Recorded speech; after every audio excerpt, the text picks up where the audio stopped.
Bueno, pues buenas tardes. Mi nombre es Víctor, soy doctor en materiales y ahora mismo estoy realizando el postdoc en la Universidad de Burgos en el grupo de integridad estructural, y en este grupo básicamente, entre otras cosas también, pero básicamente estudiamos la fragilización por hidrógeno, que es de lo que os voy a hablar hoy. Pero antes de hablaros de la fragilización por hidrógeno, quiero hablaros primero de una anécdota personal. Veréis, mi novia Marta, que también es científica, pero ella es bióloga, trabaja en un campo totalmente diferente, siempre se ha estado riendo de mí durante toda mi carrera. Dice que lo que hacemos en el laboratorio no es ciencia, y de hecho dice que ni siquiera tenemos laboratorios.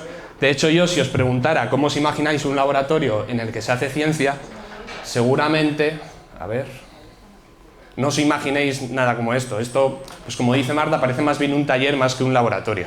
Sobre todo yo, que soy químico y estoy acostumbrado a otros laboratorios hasta que empecé a estudiar estos temas. Pero ahora ya, eso lo de que no hacemos ciencia, no estoy tan de acuerdo. Y bueno, da igual cómo se vea en nuestros laboratorios, lo importante es lo que hacemos dentro de ellos, ¿no? Vamos a hablar entonces del hidrógeno. No podemos empezar a hablar del hidrógeno sin antes comentar cuál es la problemática que existe hoy en día en el mundo. Sabéis, estáis cansados de escucharlo en las noticias, que los niveles de CO2 o de los famosos gases invernadero están aumentando año tras año. Sí que es cierto que en los últimos años algunos países están tomando medidas y están reduciendo estas emisiones, otros no, como China. Podéis ver en la gráfica que China, bueno, es China y hace sus cosas. Pero otros países sí que están empezando a trabajar en materia de energías renovables o intentando conseguir reducir esos altos niveles de CO2. Y aquí es donde entra en juego el hidrógeno. ¿Pero qué es lo que tiene el hidrógeno? ¿Qué lo hace tan especial? Bueno, el hidrógeno es un elemento bastante importante, ¿vale? Es el número 1 de los elementos, literalmente es el 1 en el puesto de la tabla periódica, ¿vale? Y tiene unas propiedades energéticas muy importantes. Por ejemplo, su densidad energética por unidad de masa triplica a los combustibles que conocemos hoy en día, como el diésel, el gas natural, o bueno, otros que podéis ver en la tabla que tenéis ahí en la derecha, en el gráfico. Pero ¿qué es lo que pasa? Que el hidrógeno es tan ligero, tiene una densidad tan pequeña, que su densidad energética por unidad de volumen es muy baja, ¿vale? Entonces, para que sea eficiente energéticamente, tenemos que utilizarlo a altas presiones o bajar mucho las temperaturas hasta conseguir licuarlo. Esto evidentemente lleva un coste y bueno, es un poco más caro producirlo, pero es la forma que tenemos de poder utilizarlo energéticamente. ¿Por qué también es importante el hidrógeno? Pues porque su aplicabilidad es muy grande. Lo podemos utilizar en el transporte. De hecho, mañana tenéis otra charla de hidrógeno en la que seguramente os hablen de los coches de hidrógeno, esas celdas de hidrógeno.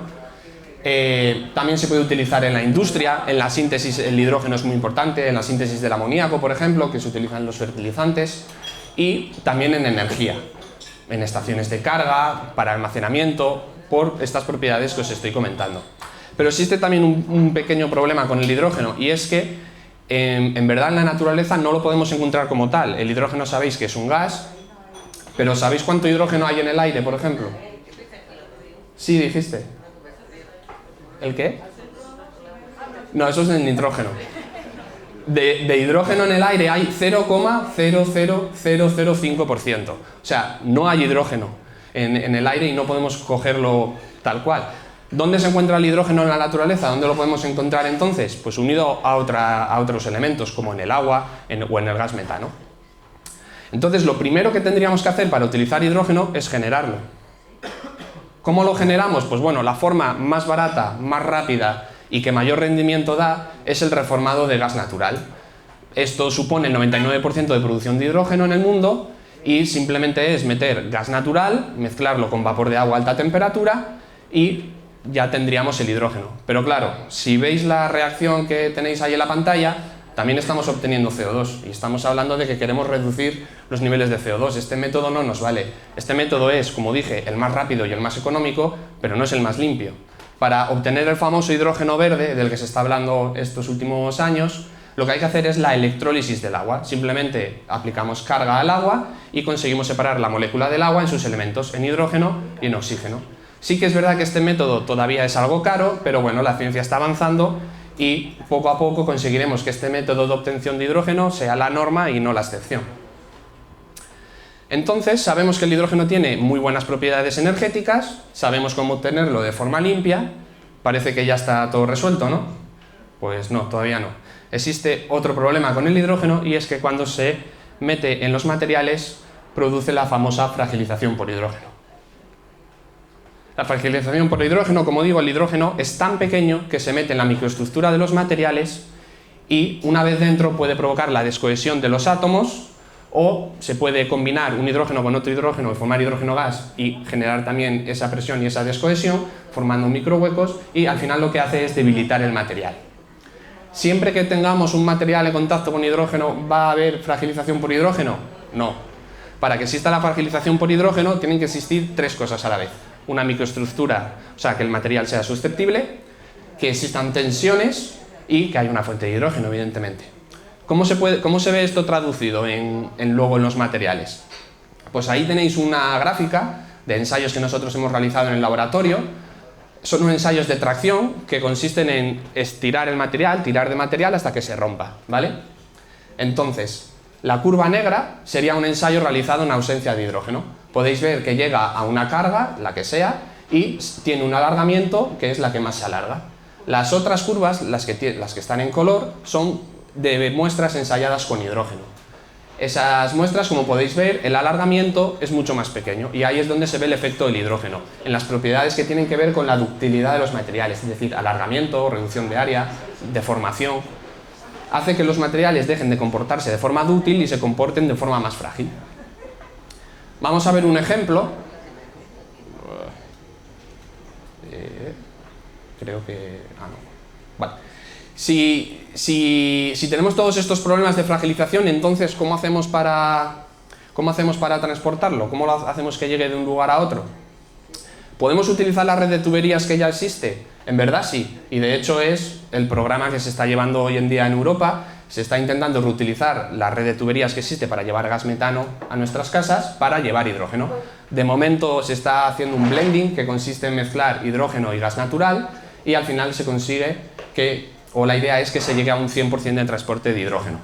Aquí, por ejemplo, en España, la distribuidora de gas, que es Enagas, propone utilizar esos gasoductos que a futuro van a llevar hidrógeno a nuestras casas. Pero tenemos que también tener cuidado porque, como digo, puede ocurrir esta fragilización por hidrógeno y tenemos que estar seguros que esos materiales pueden soportar y pueden transportar el hidrógeno de forma viable, ¿vale? Y segura. Y eso es precisamente lo que hacemos nosotros en el laboratorio, estudiar materiales que puedan soportar ese transporte de hidrógeno. Vale, ¿cómo estudiamos esta fragilización por hidrógeno? Bueno, yo no sé vosotros, pero yo cuando era pequeño me gustaba romper los juguetes y ver qué es lo que había dentro, especialmente los de mi hermana, no me preguntéis por qué. Eso es lo que hacemos nosotros en el laboratorio, rompemos los materiales y vemos qué es lo que hay dentro. ¿Vale? ¿Cómo hacemos eso? Pues bueno, hacemos ensayos como el que os enseñé antes, de tirar, que son ensayos de tracción, y utilizamos esas máquinas que veis. Con esas máquinas podemos hacer ensayos al aire, en ausencia de hidrógeno, o ensayos con presencia de hidrógeno, gas, a presión, con la máquina que tenéis a la derecha. De esa forma, pues podemos comparar cómo se comporta un material al aire, cómo se comporta en presencia de hidrógeno, y ver cuánto se ha fragilizado. Vamos a ver un ejemplo para que lo veáis un poco más claro. Aquí tenéis dos ensayos, son dos vídeos de dos ensayos de estos de tracción en los que estamos tirando del material, y quiero preguntaros que cuál pensáis que los dos está más cerca de romperse. El de la izquierda, que veis en la parte de arriba que ya está teniendo una pequeña deformación, o en la de la derecha, que el cuello de la probeta está totalmente inalterado. ¿Cuál pensáis que se va a romper antes? El de la izquierda, ¿no? Vale, la lógica nos invita a pensar que ese es el de la izquierda porque ya estamos viendo ahí que está empezando a fallar. En verdad, los dos están justo en el momento antes de romperse. Si vemos un segundo después, igual no se aprecia bien en la probeta, en la muestra de la izquierda, pero ya tiene una grieta que no la atraviesa entera, pero ya tiene esa grieta que es que el componente ya ha fallado, y en la de la derecha vemos que ha roto, vamos, brutalmente, incluso tan bruto que se ha salido incluso de las mordazas que agarran la probeta. El primero, el de la izquierda, es un ensayo realizado al aire, en ausencia de hidrógeno. El de la derecha tiene hidrógeno dentro de esa probeta. Y aquí es donde está el peligro del hidrógeno. Vosotros pensabais que la probeta de la izquierda, como está deformada, estaba más cerca de fallar. Sin embargo, la de la izquierda, que parecía tan perfecta, también estaba a punto de fallar y nosotros no éramos capaces de verlo. Ese, como digo, es el peligro del hidrógeno y por eso es tan necesario los estudios que nosotros hacemos en el laboratorio para saber qué cargas puede soportar en presencia de hidrógeno. ¿Qué más podemos conocer del hidrógeno? Porque no nos quedamos simplemente en saber cuánta carga soporta o qué es lo que ocurre ahí, sino que también queremos ir un poco más allá y ver qué es lo que pasa dentro. Podemos observar la microestructura de los materiales una vez hayan sido ensayados en hidrógeno, podemos estudiar la difusión y ver cómo de rápido difunde el hidrógeno en el material, podemos saber también cuánto contenido de hidrógeno es capaz de absorber un material y una vez dentro, pues dónde se aloja, en lo que nosotros llamamos las trampas de hidrógeno. Hablando del primero, de la observación microscópica, tenemos diferentes microscopios, están los microscopios electrónicos de barrido, los de transmisión, está la técnica de EBSD, que es la de los coloritos que veis ahí. Aquí os he traído diferentes muestras que hemos tomado nosotros en el grupo de investigación. En la izquierda tenéis imágenes tomadas en el SEM, el microscopio electrónico de barrido, y una corresponde a una probeta ensayada o a una muestra ensayada en hidrógeno y otra ensayada en ausencia de hidrógeno. ¿Cuál creéis que es cuál? ¿La de arriba o la de abajo? ¿Cuál pensáis que es la del hidrógeno? La de abajo es la del aire. El hidrógeno lo que va a hacer es que nuestro material se comporte de forma frágil. La fractura de abajo es muy característica de una fractura dúctil, ¿vale? Porque si observamos esos microhuecos, es que el material se ha estado estirando y está generando esos huecos, ¿vale? Sin embargo, en la fractografía de arriba veis superficies planas que tienen que ver más con fracturas frágiles y gracias yo a observar esa imagen ya sé decir que ese ensayo se ha realizado en presencia de hidrógeno y que ahí ha actuado el hidrógeno. Respecto a las imágenes de la derecha, las que se ha utilizado la técnica EBSD, el EBSD se podría decir que es como un Google Maps de nuestro material. Nos da información de los bordes de grano, de hecho podéis ver claramente los diferentes granos que hay en esa foto. Nos da información también de la orientación que tienen esos granos.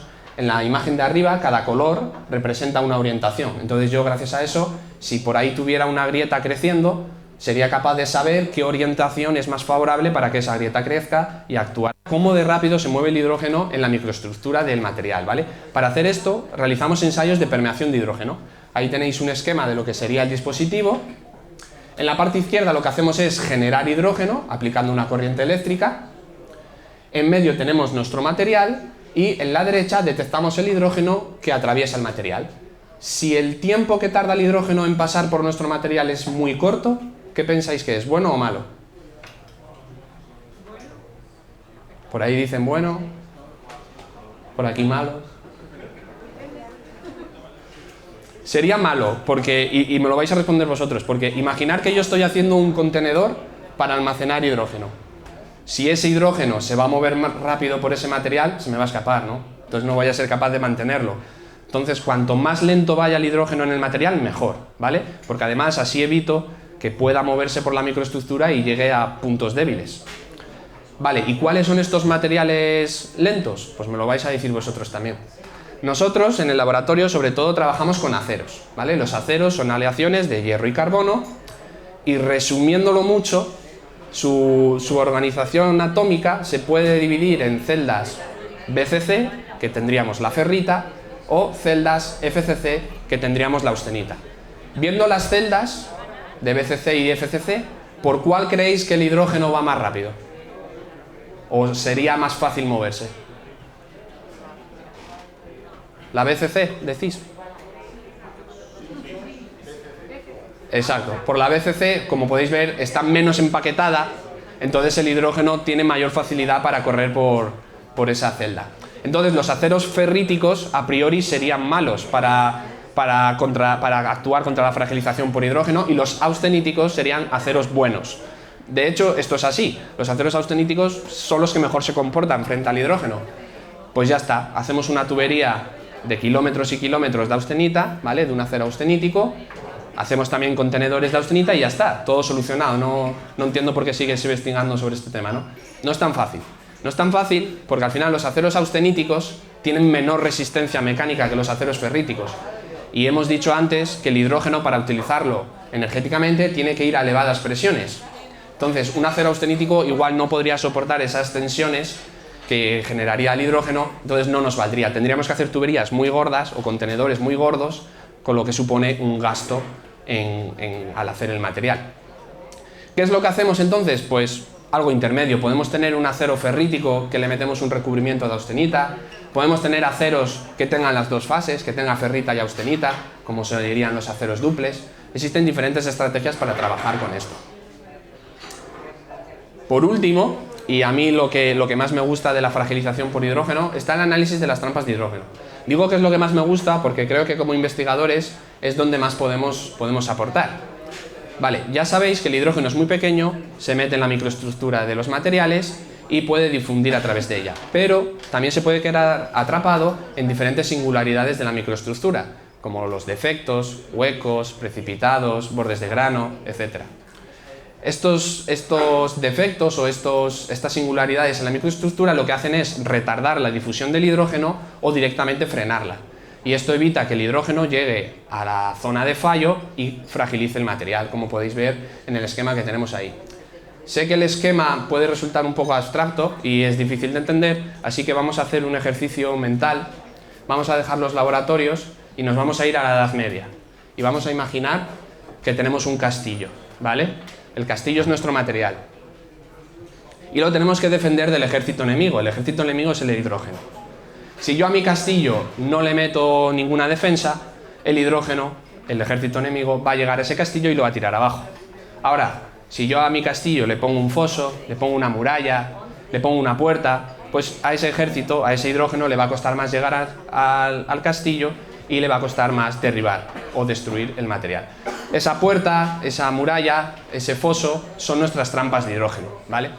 Como decía antes, al final esto es lo que más me gusta a mí porque al final nosotros en el laboratorio tenemos que pensar cómo introducir estas trampas para ir frenando al hidrógeno y evitar que fragilice los materiales. Al final es el objetivo final que nosotros tenemos en los laboratorios. Resumiendo un poco lo que acabamos de hablar, habéis visto lo que es la fragilización por hidrógeno, sabéis identificar por qué materiales va más rápido, por cuáles va más lento, sabéis lo que son las trampas de hidrógeno y qué estrategias hay que seguir, y entonces, bueno, se podría decir ya que sois unos expertos en hidrógeno. Para acabar la charla, me gustaría entonces preguntaros, ahora después de ver todo lo que hacemos en el laboratorio, si creéis que hacemos ciencia o no, y bueno, podéis responder lo que queráis porque mi novia Marta no está aquí, entonces no os sintáis presionados. ¿Creéis que hacemos ciencia o no? Bien, vale. Uf. Vale, pues muchas gracias.